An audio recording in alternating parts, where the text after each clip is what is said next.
कल्पना कीजिए जापान के एक छोटे से द्वीप ओकिनावा की। यहाँ एक गांव है, ओगिमी, जिसे अक्सर अमर लोगों का गांव कहा जाता है। सूरज की पहली किरण के साथ एक 102 साल की महिला की आंख खुलती है। उसके चेहरे पर झुर्रियां हैं, लेकिन आंखों में एक अजीब सी चमक है। वो बिस्तर से उठकर किसी सहारे के बिना अपने छोटे से सब्जियों के बगीचे की ओर बढ़ती है। वहां वो झुककर खरपतवार साफ करती है, टमाटरों को सहारा देती है और अपनी उगाई हुई सब्जियों को देखकर मुस्कुराती है। ये उसके दिन का सबसे जरूरी काम है। थोड़ी देर बाद वो अपनी हमउम्र सहेलियों के साथ मिलती है, जो एक सामुदायिक केंद्र में इकट्ठा हुई हैं। वहां हंसी मजाक होता है, बातें होती हैं और वो सब मिलकर पारंपरिक बुनाई का काम करती हैं। उनकी हर हरकत में एक सुकून है, एक ठहराव है और सबसे बढ़कर एक मकसद है। ये कोई कहानी नहीं है, ये ओगिमी गांव की सच्चाई है। ये वो जगह है जहां दुनिया में सबसे ज्यादा 100 साल से ज्यादा उम्र के लोग रहते हैं। तो सवाल उठता है, क्या है इनकी लंबी उम्र का राज? क्या ये सिर्फ अच्छा खाना, साफ हवा और गर्म मौसम है, या फिर कोई और गहरा रहस्य है जो हमें नजर नहीं आ रहा? इस सवाल का जवाब एक जापानी शब्द में छिपा है, इकिगाई। इकिगाई, सुबह उठने की वजह। इकिगाई दो जापानी शब्दों से मिलकर बना है। इकी, जिसका मतलब है जीना या जिंदगी, और गाई, जिसका मतलब है वजह या कीमत। इसका सीधा साधा मतलब है जीने की वजह या वो कारण जिसके लिए आप हर सुबह बिस्तर से उठते हैं। हेक्टर गार्सिया और फ्रांसिस मिरेलिस अपनी किताब में इसे हमेशा व्यस्त रहने की खुशी भी कहते हैं। ये वो चीज है जो आपकी जिंदगी को मायने देती है, जो आपको संतुष्टि और खुशी देती है। ओकिनावा के लोगों के लिए उनका इकिगाई कोई बहुत बड़ी दुनिया बदलने वाली महत्वाकांक्षा नहीं है। उनका इकिगाई अक्सर रोजमर्रा की छोटी छोटी चीजों में छिपा होता है, जैसे अपने बगीचे की देखभाल करना, दोस्तों से हर रोज मिलना, अपने पोते पोतियों को बढ़ते देखना या किसी कला में माहिर होना। ये वो काम है जो उन्हें व्यस्त रखते हैं, उन्हें मकसद देते हैं और उन्हें महसूस कराते हैं कि उनकी जिंदगी की एक कीमत है। मशहूर वेन डायग्राम का सच। आपने शायद इकिगाई का वो 4 गोलों वाला वेन डायग्राम देखा होगा, जिसमें दिखाया जाता है कि इकिगाई इन 4 चीजों का संगम है। वो जो आप प्यार करते हैं, पैशन; वो जिसमें आप अच्छे हैं, वोकेशन; वो जिसकी दुनिया को जरूरत है, मिशन; और वो जिसके लिए आपको पैसे मिल सकते हैं, प्रोफेशन। ये डायग्राम समझने में आसान है, लेकिन ये जानना जरूरी है कि ये एक पश्चिमी व्याख्या है जिसे मार्क विन नाम के एक उद्यमी ने इस कॉन्सेप्ट को समझाने के लिए बनाया था। ये पारंपरिक जापानी सोच नहीं है। किताब का फोकस इससे कहीं ज्यादा बड़ा और समग्र है। किताब के अनुसार इकिगाई सिर्फ आपके काम या पेशे तक सीमित नहीं है। ये आपकी जिंदगी के हर पहलू को छूता है। आपके शौक, आपके रिश्ते, समाज में आपका योगदान और आपकी मानसिकता। ये आपको बताता है कि जिंदगी का मकसद सिर्फ पैसा कमाना नहीं है, बल्कि उन कामों में डूबे रहना है जो आपको अंदर से खुशी और संतुष्टि देते हैं, चाहे वो छोटे हों या बड़े। इकिगाई और जीवन के अर्थ की खोज, लोगोथेरेपी। इंसान हमेशा से अपनी जिंदगी में एक मकसद या अर्थ ढूंढता रहा है। इसी खोज को ऑस्ट्रिया के मशहूर मनोचिकित्सक विक्टर फ्रैंकल ने लोगोथेरेपी का नाम दिया। फ्रैंकल, जो खुद नाजी कंसंट्रेशन कैंप से जिंदा बचे थे, ने यह सिद्धांत दिया कि इंसान की सबसे बड़ी प्रेरणा खुशी या आनंद नहीं, बल्कि अपनी जिंदगी में एक अर्थ खोजना और उसे पूरा करना है। उनका मानना था कि अगर किसी इंसान के पास जीने की कोई क्यों यानी वाय हो, तो वो किसी भी कैसे को सह सकता है। इकिगाई इसी वैश्विक खोज का जापानी रूप है। यह हमें बताता है कि जब हमारी जिंदगी में एक मकसद होता है, तो हम मुश्किल से मुश्किल हालात का भी सामना कर सकते हैं। फ्रैंकल कहते हैं, इंसान को असल में तनाव रहित अवस्था की नहीं, बल्कि किसी योग्य लक्ष्य के लिए प्रयास और संघर्ष करने की जरूरत होती है। इकिगाई की सबसे खूबसूरत बात यह है कि ये एक मंजिल नहीं है, बल्कि एक सफर है। ये कोई ऐसी चीज नहीं है जिसे आप एक दिन पा लेते हैं और फिर सब खत्म हो जाता है। ओकिनावा के लोग पश्चिमी दुनिया की तरह रिटायर नहीं होते। वो उस काम को करना कभी नहीं छोड़ते जिससे उन्हें प्यार है। उनका इकिगाई उनके साथ जिंदगी भर चलता है, हर दिन, हर पल। खुशी उस काम को करने में है, उसके अंतिम परिणाम में नहीं। ये सोच हमें लगातार लक्ष्य के पीछे भागने के तनाव से मुक्त करती है और हमें उस काम में डूबकर आनंद लेने के लिए प्रेरित करती है जो हम अभी इसी पल कर रहे हैं। इकिगाई की खोज कोई तनावपूर्ण शिकार नहीं है, बल्कि एक आमंत्रण है कि हम उन गतिविधियों में ध्यान से शामिल हों जो हमें पहले से ही खुशी और अर्थ देती हैं, चाहे वो कितनी भी छोटी क्यों ना हो। क्या आपने कभी ऐसा महसूस किया है कि आप कोई काम कर रहे हैं और समय का पता ही नहीं चला? आप इतने मग्न हो गए कि आपको भूख प्यास का भी एहसास नहीं हुआ। आपका पूरा ध्यान सिर्फ उस काम पर था। दुनिया में क्या हो रहा है इसकी कोई खबर नहीं थी। यह अनुभव एक चित्रकार को पेंटिंग करते हुए, एक संगीतकार को साज बजाते हुए या एक लेखक को लिखते हुए हो सकता है। इस अवस्था को मनोवैज्ञानिक मिहाली क्सिंटमिहाली ने फ्लो यानी कि फ्लो का नाम दिया है। फ्लो वो मानसिक अवस्था है जिसमें इंसान किसी गतिविधि में पूरी तरह से डूब जाता है। ये एक ऐसा अनुभव है जहां आपका अहम यानी कि ईगो घुल जाता है और आप उस काम का हिस्सा बन जाते हैं जो आप कर रहे हैं। किताब के अनुसार दुनिया के सबसे खुश लोग वो नहीं हैं जो सबसे ज्यादा हासिल करते हैं, बल्कि वो हैं जो दूसरों की तुलना में ज्यादा समय फ्लो की अवस्था में बिताते हैं। फ्लो की अवस्था में कैसे पहुंचे? फ्लो कोई जादुई चीज नहीं है जो अपने आप हो जाती है। इसे पाने के लिए कुछ शर्तें हैं जिन्हें किताब में विस्तार से बताया गया है। अगर हम इन शर्तों को समझ लें और अपनी जिंदगी में लागू करें तो हम भी इस अद्भुत अवस्था का अनुभव कर सकते हैं। आपको पता हो कि क्या करना है। आपके सामने एक स्पष्ट लक्ष्य होना चाहिए। आपको पता हो कि इसे कैसे करना है। आपके पास उस काम को करने के लिए जरूरी कौशल होना चाहिए। आपको पता हो कि आप कैसा कर रहे हैं। आपको तुरंत फीडबैक मिलना चाहिए कि आप सही दिशा में हैं या नहीं। आपको पता हो कि कहां जाना है। अगर काम में दिशा शामिल है तो वो स्पष्ट होनी चाहिए। आपके सामने एक महत्वपूर्ण चुनौती हो। काम इतना आसान नहीं होना चाहिए कि आप बोर हो जाएं। आपके पास महत्वपूर्ण कौशल हो। आपके पास उस चुनौती का सामना करने की क्षमता हो। आप ध्यान भटकाने वाली चीजों से मुक्त हों। आपका वातावरण शांत और एकाग्रता के अनुकूल हो। चुनौती और कौशल का संतुलन। फ्लो का सबसे जरूरी पहलू है चुनौती और कौशल के बीच का संतुलन। कल्पना कीजिए कि आप एक वीडियो गेम खेल रहे हैं। अगर गेम बहुत आसान है तो आप कुछ ही मिनटों में बोर हो जाएंगे।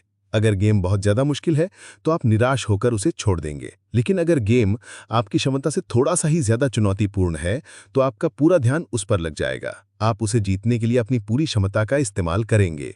यही है फ्लो का स्वीट स्पॉट। बहुत आसान काम बोरियत, बहुत मुश्किल काम चिंता, सही चुनौती फ्लो। इसका व्यावहारिक मतलब यह है कि अगर आपको कोई काम बहुत आसान लग रहा है तो उसमें थोड़ी जटिलता जोड़ें। अपने लिए एक ऊंचा मानक तय करें।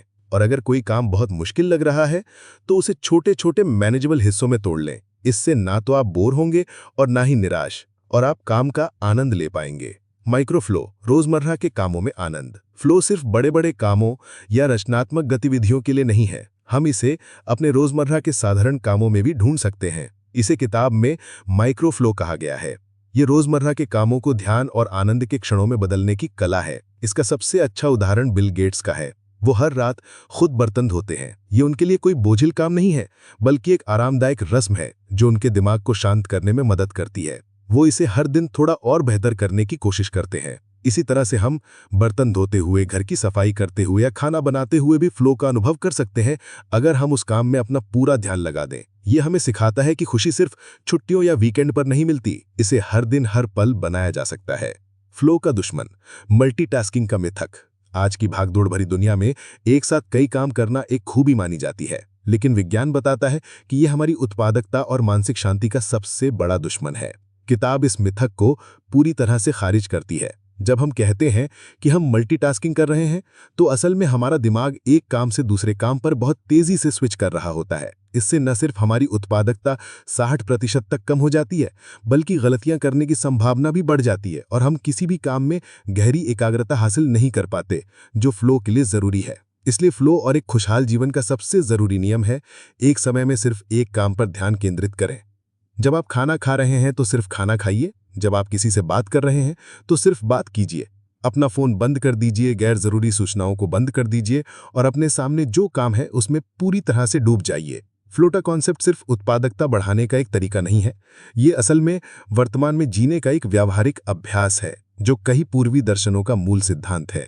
जब किताब कहती है वर्तमान में जियो, तो ये एक अमूर्त सलाह लग सकती है, लेकिन फ्लो की अवस्था का वर्णन ही यही है कि ना कोई भविष्य है, ना कोई अतीत, सिर्फ वर्तमान है। इस अवस्था में हमारा मन भटकना बंद कर देता है। इसलिए फ्लो को पाने के तरीके जैसे सिंगल टास्किंग और सही चुनौती चुनना असल में हमारे दिमाग को माइंडफुलनेस का प्रशिक्षण देने के तरीके हैं। फ्लो का पीछा करके हम सक्रिय रूप से वर्तमान में जीने की अपनी क्षमता को प्रशिक्षित करते हैं, जिससे एक दार्शनिक लक्ष्य एक व्यावहारिक दैनिक अभ्यास बन जाता है। ओकिनावा के लोगों की लंबी और स्वस्थ जिंदगी का राज सिर्फ उनकी मानसिकता में नहीं, बल्कि उनकी थाली और उनकी जीवन शैली में भी छिपा है। उनका खान पान और शारीरिक गतिविधि का तरीका पश्चिमी दुनिया से बिल्कुल अलग है, और यही उन्हें एक सदी तक जीने की ऊर्जा देता है। हारा हाची बू 80% का नियम ओकिनावा की जीवन शैली का एक फाउंडेशनल सिद्धांत है, हारा हाची बू, जिसका मतलब है अपना पेट सिर्फ 80% तक भरो। ये एक प्राचीन कन्फ्यूशियस कहावत है जिसे वे खाने से पहले खुद को याद दिलाते हैं।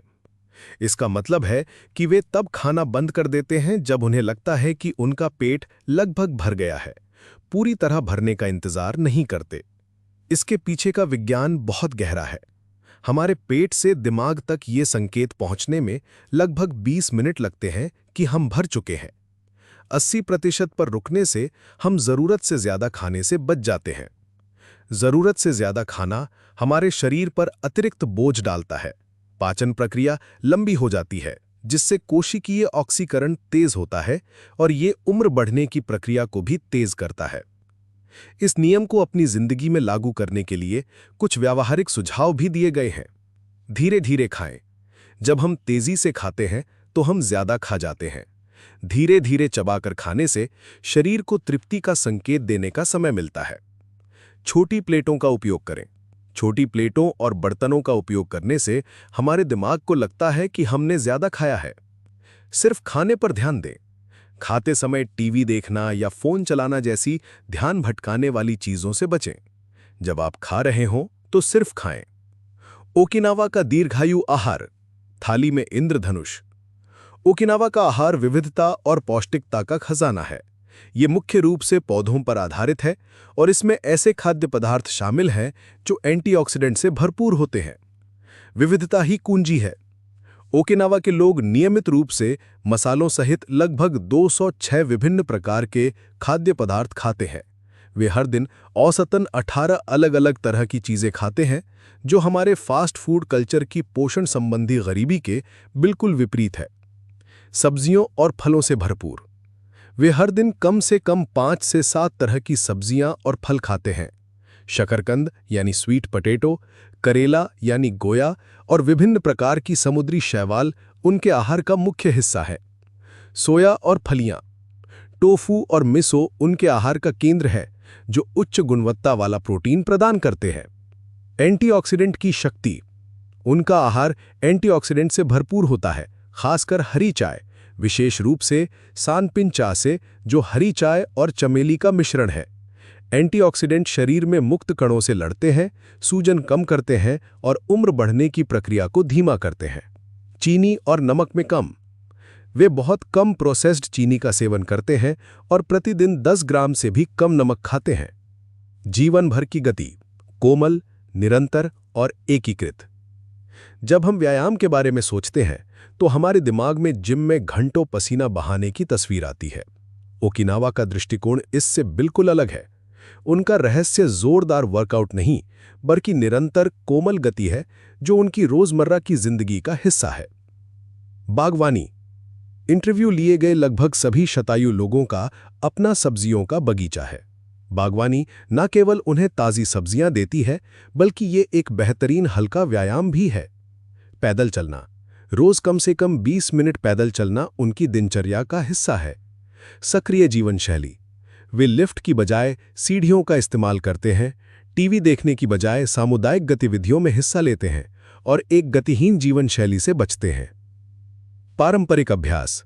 रेडियो टाइसो, जो सुबह की एक जापानी कसरत है, के साथ साथ योग और टाइची जैसे अभ्यास भी उनकी जीवन शैली का हिस्सा हैं। ओकिनावा के दीर्घायु रहस्य अलग अलग विकल्पों की एक सूची नहीं है, बल्कि एक गहरा परस्पर जुड़ा हुआ सहक्रियात्मक तंत्र है, जहां प्रत्येक तत्व दूसरों को मजबूत करता है। उदाहरण के लिए बागवानी की ही एक गतिविधि को लें। ये कोमल निरंतर शारीरिक व्यायाम यानी गति प्रदान करती है। ये उनके आहार के लिए ताज़ा, जैविक, पौधे पर आधारित भोजन देती है। इसके लिए बाहर रहना, प्रकृति से जुड़ना और धूप लेना यानी मानसिकता स्वास्थ्य आवश्यक है। ये उद्देश्य और फ्लो गतिविधि यानी इकिगाई का स्रोत हो सकता है। वे अक्सर अपनी उपज पड़ोसियों के साथ साझा करते हैं, जिससे सामुदायिक बंधन मजबूत होते हैं। इसलिए इन आदतों को अलग-अलग टिप्स के रूप में नहीं देखा जाना चाहिए। एक ओकिनावन आदत को अपनाने से स्वाभाविक रूप से दूसरी आदतें प्रोत्साहित होती हैं, जिससे एक सकारात्मक प्रतिक्रिया लूप बनता है। ये समग्र दृष्टिकोण उनकी जीवन शैली के असली ज्ञान को उजागर करता है, जो एक साधारण चेकलिस्ट से कहीं ज्यादा शक्तिशाली है। लंबी और खुशहाल जिंदगी के लिए सिर्फ अच्छा खाना और व्यायाम ही काफी नहीं है। ओकिनावा के लोग हमें सिखाते हैं कि कुछ अदृश्य स्तंभ भी हैं जो हमारी जिंदगी की नींव को मजबूत करते हैं। ये स्तंभ हैं समुदाय, मानसिकता और मुश्किलों से और मजबूत होकर निकलने की कला। मोआई की शक्ति, दोस्तों का जीवन भर का साथ। ओकिनावा की संस्कृति का एक बहुत ही खास और शक्तिशाली हिस्सा है मोआई। मोआई समान हितों वाले लोगों का एक सामाजिक सहायता समूह है जो जीवन भर एक दूसरे का ख्याल रखता है। ये सिर्फ एक दोस्तों का ग्रुप नहीं है, ये एक परिवार की तरह है। ये समूह बचपन में बनते हैं और जिंदगी भर साथ रहते हैं। मोआई के सदस्य नियमित रूप से मिलते हैं, अपनी कमाई का एक हिस्सा एक आम फंड में जमा करते हैं और एक दूसरे को भावनात्मक, सामाजिक और यहाँ तक कि वित्तीय सहायता भी प्रदान करते हैं। अगर किसी सदस्य पर कोई मुश्किल आती है, कोई बीमार पड़ता है या किसी को पैसों की जरूरत होती है, तो पूरा मोआई उसके साथ खड़ा होता है। ये व्यवस्था सुनिश्चित करती है कि कोई भी अकेला महसूस ना करे। आज की दुनिया में जहां अकेलापन एक बड़ी स्वास्थ्य समस्या बन गया है, मोआई का कॉन्सेप्ट हमें सिखाता है कि मजबूत सामाजिक रिश्ते हमारी जिंदगी की गुणवत्ता और लंबाई पर कितना गहरा असर डालते हैं। जैसा कि किताब में कहा गया है, अच्छे दोस्त किसी भी दवा से बेहतर हैं। वाबी साबी और इचिगो इचिये, स्वीकृति और उपस्थिति का दर्शन। ओकिनावा के लोगों की मानसिकता भी उनकी लंबी उम्र में एक बड़ी भूमिका निभाती है। 2 जापानी अवधारणाएं इसे समझने में हमारी मदद करती हैं। वाबी साबी, ये अपूर्णता, अस्थिरता और अधूरेपन में सौंदर्य देखने की कला है। हमारी दुनिया अक्सर पूर्णता के पीछे भागती है, जो एक अंतहीन और तनावपूर्ण दौड़ है। वाबी साबी हमें सिखाता है कि खामियों में भी एक खूबसूरती होती है। एक हाथ से बना मिट्टी का कप जिसमें थोड़ी सी दरार हो, या एक पुरानी लकड़ी की मेज जिस पर समय के निशान हो। वाबी साबी हमें इन चीज़ों की सराहना करना सिखाता है। ये मानसिकता हमें जीवन की अपूर्णताओं को स्वीकार करने और उनमें शांति खोजने में मदद करती है, बजाय कि हम एक अप्राप्य आदर्श के पीछे भागते रहें। इचिगो इचिये, इसका शाब्दिक अनुवाद है, ये क्षण अभी है और फिर कभी नहीं आएगा। ये हमें वर्तमान क्षण को संजोने की एक शक्तिशाली याद दिलाता है। हम अक्सर या तो अतीत के पछतावे में जीते हैं या भविष्य की चिंताओं में खोए रहते हैं। इचिगो इचिये हमें याद दिलाता है कि हर मुलाकात, हर अनुभव अद्वितीय और क्षणभंगुर है। इसलिए हमें अपने हर काम में, हर बातचीत में पूरी तरह से मौजूद रहना चाहिए। ये अवधारणा सीधे तौर पर माइंडफुलनेस और फ्लो के विषयों से जुड़ती है, जो हमें वर्तमान में जीने के लिए प्रोत्साहित करती है। एंटी फ्रेजिलिटी, चोट से मजबूत होना। किताब में एक आधुनिक और बहुत शक्तिशाली अवधारणा का जिक्र है, एंटी फ्रेजिलिटी। ये लचीलेपन से एक कदम आगे है। लचीलापन, इसका मतलब है झटकों को सहना और वैसा ही बने रहना, जैसे रबर की गेंद को दबाने पर वो वापस अपने आकार में आ जाती है। एंटी फ्रेजिलिटी, इसका मतलब है झटकों और चुनौतियों से और ज़्यादा मजबूत हो जाना, जैसे हमारी हड्डियां व्यायाम के तनाव से और मजबूत हो जाती हैं, या हमारा इम्यून सिस्टम वायरस के आक्रमण के बाद और शक्तिशाली हो जाता है। किताब एंटी फ्रेजिलिटी विकसित करने की कुछ व्यावहारिक रणनीतियां बताती हैं। अतिरेक बनाएं, किसी एक चीज़ पर पूरी तरह निर्भर न रहें, जैसे आय का एक दूसरा स्रोत रखें, या अगर आपकी शादी विफल हो जाती है तो आपके पास अच्छे दोस्त हों। छोटे पर परिकलित जोखिम लें, ऐसे छोटे जोखिम लें जिनसे बड़ा फायदा हो सकता है। उन चीज़ों से छुटकारा पाएं जो आपको कमज़ोर बनाती हैं, जैसे कि कर्ज में रहना, जहरीले लोगों के साथ समय बिताना या ऐसे काम करना जो आपको पसंद नहीं है। ओकिनावा में मजबूत सामाजिक ताना बाना, मोआई, सामुदायिक भागीदारी उनके जीवन का सिर्फ एक अच्छा महसूस कराने वाला पहलू नहीं है, ये एक महत्वपूर्ण स्वास्थ्य हस्तक्षेप है जो जीवन के प्राथमिक स्ट्रेस को कम करके सीधे शारीरिक और मानसिक दीर्घायु को प्रभावित करता है। स्ट्रेस को स्वास्थ्य समस्याओं और त्वरित कोशिकाएं उम्र बढ़ने का एक प्रमुख कारण माना जाता है। ओकिनावा के लोगों के दीर्घायु के रहस्यों में चिंता ना करना और हर दिन अपनी दोस्ती को सींचना शामिल है। एक मोआई एक सुरक्षा जाल प्रदान करता है।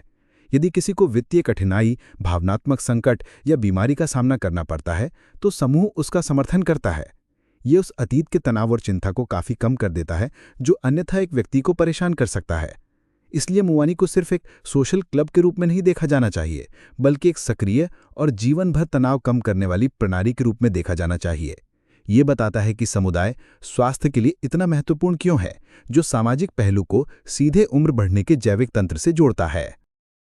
ओगिमी गांव के शतायु लोगों के ज्ञान और जीवन शैली का अध्ययन करने के बाद लेखक हेक्टर गार्सिया और फ्रांसिस्क मिरालिस ने उनकी सारी बुद्धिमत्ता को 10 सरल नियमों में संजोया है। ये 10 नियम इकिगाई जीवन शैली का सार है। ये कोई कठोर आदेश नहीं है, बल्कि एक लंबा, स्वस्थ और खुशहाल जीवन जीने के लिए मार्गदर्शक सिद्धांत हैं। इन्हें अपनी जिंदगी में अपनाकर हम भी अपनी इकिगाई को खोज सकते हैं और एक ज्यादा सार्थक जीवन जी सकते हैं। इकिगाई के 10 नियम। आइए इन 10 नियमों को एक-एक करके विस्तार से समझते हैं। 1. हमेशा सक्रिय रहें, रिटायर न हो। दर्शन। जो लोग उन कामों को करना छोड़ देते हैं जिनसे उन्हें प्यार है और जिनमें वे अच्छे हैं, वे अपनी जिंदगी का मकसद खो देते हैं। आपका पेशेवर काम खत्म होने के बाद भी मूल्यवान काम करते रहना, प्रगति करते रहना, दूसरों के लिए सुंदरता या उपयोगिता लाना और अपने आसपास की दुनिया को आकार देना महत्वपूर्ण है। व्यावहारिक अनुप्रयोग। रिटायरमेंट के बाद भी कोई नया कौशल सीखें, स्वयं सेवा करें, किसी युवा को मेंटर करें या अपने किसी शौक को आगे बढ़ाएं जो आपको व्यस्त और उद्देश्यपूर्ण रखे। 2. धीरे चलें। दर्शन। जल्दबाजी में रहना जीवन की गुणवत्ता के व्युत्क्रमानुपाती यानी इन्वर्सली प्रोपोर्शनल है। जैसा कि पुरानी कहावत है, धीरे चलो और दूर तक जाओगे। जब हम जल्दबाजी को पीछे छोड़ देते हैं तो जीवन और समय का एक नया अर्थ सामने आता है। व्यावहारिक अनुप्रयोग। एक समय में एक ही काम करें। अपने भोजन का स्वाद लेकर आनंद उठाएं, बिना किसी हड़बड़ी के चलें। जिंदगी की छोटी छोटी खुशियों की सराहना करने के लिए समय निकालें। 3. अपना पेट पूरा न भरें। दर्शन। जब लंबी उम्र के लिए खाने की बात आती है तो कम ही ज्यादा है।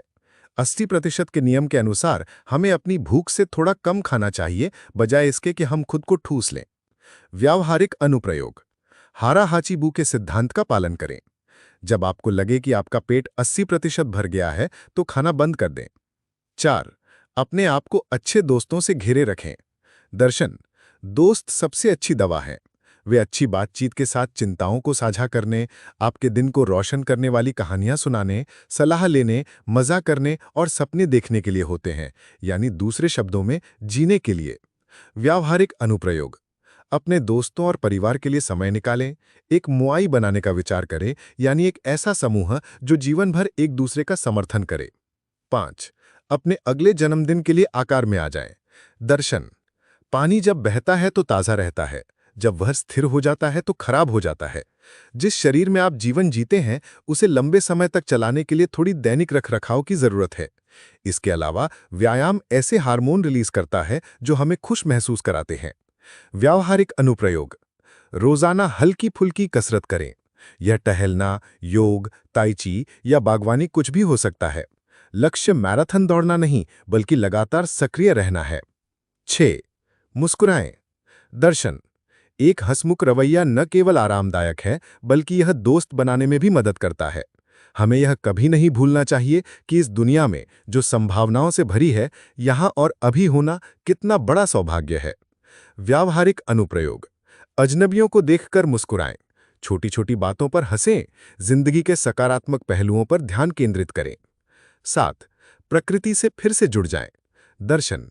भले ही आज ज्यादातर लोग शहरों में रहते हैं, लेकिन इंसान प्राकृतिक दुनिया का हिस्सा बनने के लिए बना है। हमें अपनी बैटरी रिचार्ज करने के लिए अक्सर प्रकृति में लौटना चाहिए। व्यावहारिक अनुप्रयोग। पास के पार्क में टहलने जाएं। अपने घर में पौधे लगाएं।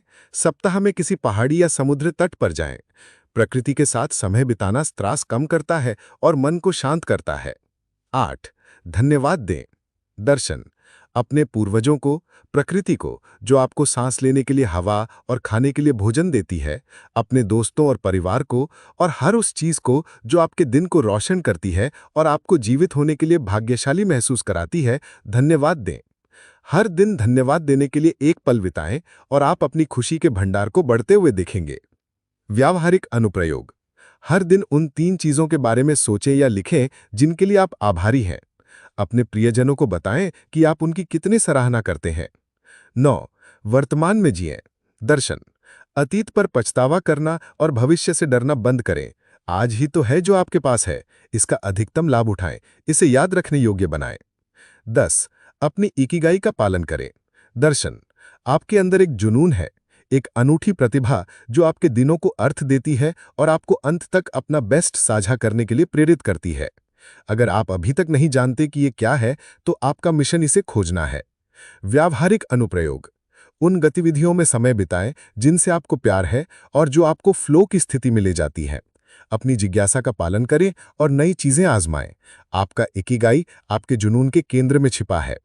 ये 10 नियम एक साथ मिलकर एक ऐसी जीवन शैली का निर्माण करते हैं जो न केवल लंबी है, बल्कि अर्थ, खुशी और गहरे संबंधों से भरपूर है। अब तक हमने इकिगाई के दर्शन, ओकिनावा के लोगों की जीवन शैली, फ्लो की अवस्था और एक खुशहाल जीवन के 10 नियमों को समझा है। लेकिन सबसे बड़ा सवाल अभी भी बाकी है, हम अपनी खुद की इकिगाई कैसे खोजें? किताब हमें बताती है कि इकिगाई का निर्माण नहीं किया जाता, बल्कि उसकी खोज की जाती है। ये पहले से ही हम सबके अंदर मौजूद है, बस हमें उसे पहचानने की जरूरत है। ये खोज एक मिशन की तरह है, एक आंतरिक यात्रा जिसके लिए धैर्य और आत्मचिंतन की आवश्यकता होती है। अंदर की ओर यात्रा, खोज का मिशन। अपनी इकिगाई की खोज शुरू करने के लिए हमें खुद से कुछ गहरे सवाल पूछने होंगे। इन सवालों का कोई एक सही जवाब नहीं है। इनका उद्देश्य आपको सोचने और अपने भीतर झांकने के लिए प्रेरित करना है। आप बचपन में क्या करना पसंद करते थे? अक्सर हमारे बचपन के शौक और जुनून हमारी असली प्रकृति की ओर इशारा करते हैं, इससे पहले कि दुनिया की उम्मीदें हम पर हावी हो जाएं। क्या आपको चित्र बनाना, कहानियां लिखना, कुछ बनाना या किसी की मदद करना पसंद था? कौन सी गतिविधियां आपको समय का एहसास भुला देती हैं? ये सवाल सीधे फ्लो की अवधारणा से जुड़ा है। जिन कामों में आप पूरी तरह से डूब जाते हैं, वे अक्सर आपके इकिगाई के बहुत करीब होते हैं। आपकी रोजमर्रा की जिंदगी में कौन सी छोटी छोटी चीजें आपको खुशी देती हैं? इकिगाई हमेशा कुछ बड़ा नहीं होता। ये सुबह की कॉफी की महक, किसी दोस्त से बात करना या अपने बगीचे में एक नया फूल खिलते देखना भी हो सकता है। अगर आपको पैसे की चिंता न करनी पड़े, तो आप अपना समय कैसे बिताएंगे? ये सवाल आपको सामाजिक दबावों और वित्तीय जरूरतों से परे सोचने में मदद करता है और आपके सच्चे जुनून को उजागर करता है। इन सवालों पर विचार करें, उन्हें एक डायरी में लिखें, अपने दोस्तों और परिवार से पूछें कि वे आपको किस काम में सबसे ज्यादा खुश और ऊर्जावान देखते हैं। जवाब तुरंत नहीं मिलेंगे और ये ठीक है। महत्वपूर्ण बात यह है कि आप खोज की प्रक्रिया शुरू करें। सबक को एकीकृत करना, छोटे कदम, बड़ा प्रभाव। इकिगाई लाइफस्टाइल को अपनाना किसी क्रांतिकारी, रातों रात होने वाले बदलाव के बारे में नहीं है। ये छोटी छोटी सकारात्मक आदतों को लगातार अपनी जिंदगी में शामिल करने के बारे में है। सब कुछ एक साथ बदलने की कोशिश करने से आप अभिभूत हो सकते हैं। इसके बजाय 1 या 2 चीजों से शुरुआत करें। शायद आप अपने दैनिक आहार में एक और सब्जी शामिल करने से शुरुआत कर सकते हैं, या हर दिन किसी दोस्त को फोन करने का नियम बना सकते हैं, या प्रकृति में 10 मिनट की सैर के लिए समय निकाल सकते हैं। कुंजी निरंतरता है। एक छोटी आदत जब लगातार की जाती है, तो समय के साथ उसका बहुत बड़ा प्रभाव पड़ता है।